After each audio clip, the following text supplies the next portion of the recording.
ഒരു വശത്ത് പഴമയെ വിളിച്ചോതുന്നാണെങ്കിൽ ആ പഴമയുടെ അതേ ഒരു തനതെല്ലാം നഷ്ടമാകാതെ സൂക്ഷിച്ചിരിക്കുന്ന കൃഷിപ്പാടം, മറ്റൊരിടത്ത് ചെണ്ടുമല്ലിപ്പാടം.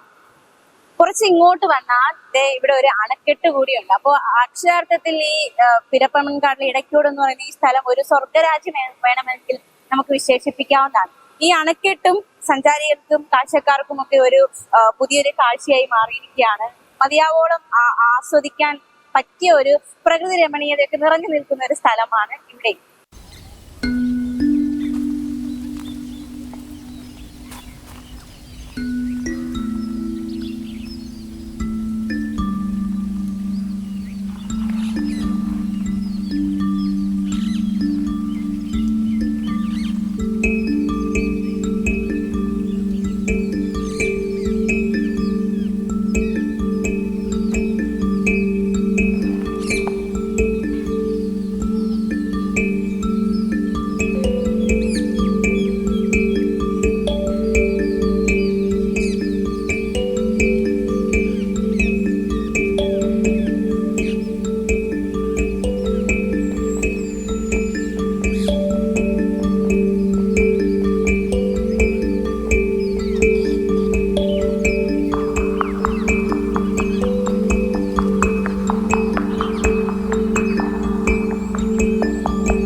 ഈ സ്ഥലത്തിന് ഇപ്പൊ ഈ കൃഷി നടക്കുന്ന സ്ഥലത്തിന് എന്തെങ്കിലും ചരിത്രപരമായിട്ടുള്ള എന്തെങ്കിലും ബന്ധമുണ്ടോ? ചരിത്രപരമായിട്ടെന്ന് പറഞ്ഞു കഴിഞ്ഞാല് ഇവിടെ ഇപ്പം ഈ അണ തന്നെ ഇവിടെ ഒരു കല്ലണയുണ്ട്.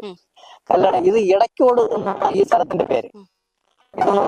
പിന്നെ മാർത്താണ്ഡവർമ്മയുടെ കാലത്ത് ഇവിടെ ഇങ്ങനെ ഇതുവഴി ഇങ്ങനെ ആറ്റിങ്ങൽ കൊട്ടാരത്തിലേക്ക് പോകുന്ന വഴിയിൽ അവിടെ ഈ നമ്മുടെ ഇവിടെ ഇടയ്ക്കോൽ LPSന്റെ അടുത്തായിട്ട് ഒരു വഴിയമ്പലം ഉണ്ട്.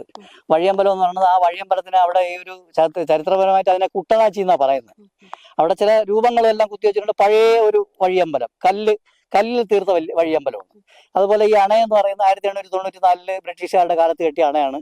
കോൺക്രീറ്റ് ഒന്നും ഉപയോഗിച്ചിട്ടില്ല. അത് പിന്നെ തീർത്തും കല്ല് കൊരുത്ത് കെട്ടി വെച്ചത് നിങ്ങൾക്ക് ഇപ്പൊ അവിടെ ഇത് കാണാവുന്നതാണ്. പിന്നെ ഇവിടെ ചരിത്രപരമായിട്ടെന്ന് പറയുമ്പോഴത്തേക്ക് ആറ്റിങ്ങൽ ആയിട്ട് ബന്ധപ്പെട്ട് ഉള്ള ഒരു ആറ്റിങ്ങൽ തൊട്ടടുത്ത സ്ഥലമാണ്. പിന്നെ അതാണ് ഇതിന്റെ ഒരു പ്രധാനപ്പെട്ട വിഷയം. അപ്പൊ ഇപ്പൊ ഇത്രയും കൃഷി ചെയ്യുന്നുണ്ട്, അപ്പൊ ഒരു യന്ത്രവൽകൃതമായിട്ടാണ് ചെയ്യുന്നത്. ഇപ്പൊ ഒരിക്കലെങ്കിലും പണ്ടത്തെ പോലെ പാട്ടൊക്കെ പാടി എല്ലാരും ഇങ്ങനെ പിന്നെ അത് ഉണ്ട്. ആ ഞാറ് നടുമ്പോ പാട്ടൊക്കെ പാടുന്നുണ്ട്. പിന്നെ പാട്ട് പാടുന്നുണ്ട്. കൊയ്യുന്നെന്ന് പറഞ്ഞു കഴിഞ്ഞാല് നമുക്കിപ്പം യന്ത്രം വെച്ചാണ് കൊയ്യുന്നത്. ഇത് നമുക്ക് പ്രധാനമായിട്ടും കൃഷി ലാഭകരമായിട്ട് കൊണ്ടുപോകണമെങ്കിൽ കൊയ്ത്ത് ആണ് പ്രശ്നം. നടുന്നതിനും കളവറിക്കുന്നതിനൊക്കെ നമുക്ക് തൊഴിലാളികളെ കിട്ടും, നമുക്ക് പ്രശ്നമില്ല. പക്ഷെ കൊയ്ത്താണ് നമുക്ക് പ്രശ്നം. ആ കൊയ്ത്തിന് നമുക്ക് യന്ത്രം വന്നതോടുകൂടിയാണ് നമുക്കത് ലാഭകരമായിട്ട് കൊണ്ടുപോകാൻ കഴിയുന്നത്.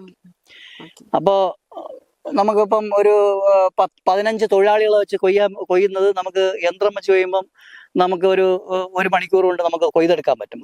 ആ നെല്ല് നമുക്ക് എടുക്കാൻ പറ്റും. പിന്നെ ഇവിടെ പാടശേഖര സമിതിക്ക് ഒരു മില്ലുണ്ട്. മില്ലെന്ന് പറയുന്നത് അത് പെരപ്പമൺകാട് അരി എന്ന് പറഞ്ഞിട്ട് നമ്മൾ ബ്രാൻഡ് ചെയ്ത് അരി വിൽപ്പന നടത്തുന്നുണ്ട്. നല്ല വിൽപ്പനയുണ്ട്. 1 കിലോ നമ്മള് പുഴുങ്ങി കുത്തിയ അരി 65 രൂപ വെച്ചാണ് വിൽക്കുന്നത്. യുവാക്കളുടെ ഒരു സാന്നിധ്യം, പിന്നെ യുവാക്കളെ നല്ല സാന്നിധ്യം അവിടെ. അവരൊക്കെ നല്ല മുന്നോട്ട് വരുന്നുണ്ട്. അതായത് പ്രായ രാഷ്ട്രീയ സാമുദായിക ഭേദമന്യേ എല്ലാവരും ഒന്നിച്ചിരിക്കുന്ന ഒരു സ്ഥലം. അല്ലാതെ ഈ വിവിധ രാഷ്ട്രീയ പാർട്ടികളിലുള്ള ആൾക്കാരാണ് ഉപദേശക സമിതിയിലുള്ളത്. പിന്നെ നമ്മളിവിടെ ഈ ഇതിന്റെ ഒരു മതപരമായിട്ടുള്ള ഒരു കൂട്ടായ്മ സംഘടന നമ്മൾ ഇഫ്താർ വിരുന്ന് നടത്തിയായിരുന്നു. വയൽ ഇഫ്താർ എന്ന പേരില് ഇവിടെ ഈ ഭൂതനാഥ ക്ഷേത്രത്തിന്റെ പറമ്പിൽ വെച്ചിട്ട് ഞങ്ങള് ഇഫ്താർ വിരുന്ന് നടത്തി. ക്രിസ്മസ് പാപ്പയെ വെച്ചിട്ട് ക്രിസ്മസ് ആഘോഷിച്ചിട്ടുണ്ട്, ഇഫ്താർ വിരുന്ന് നടത്തിയിട്ടുണ്ട്, ഓണത്തിന് ചെയ്തിട്ടുണ്ട്, എല്ലാം ചെയ്തിട്ടുണ്ട്.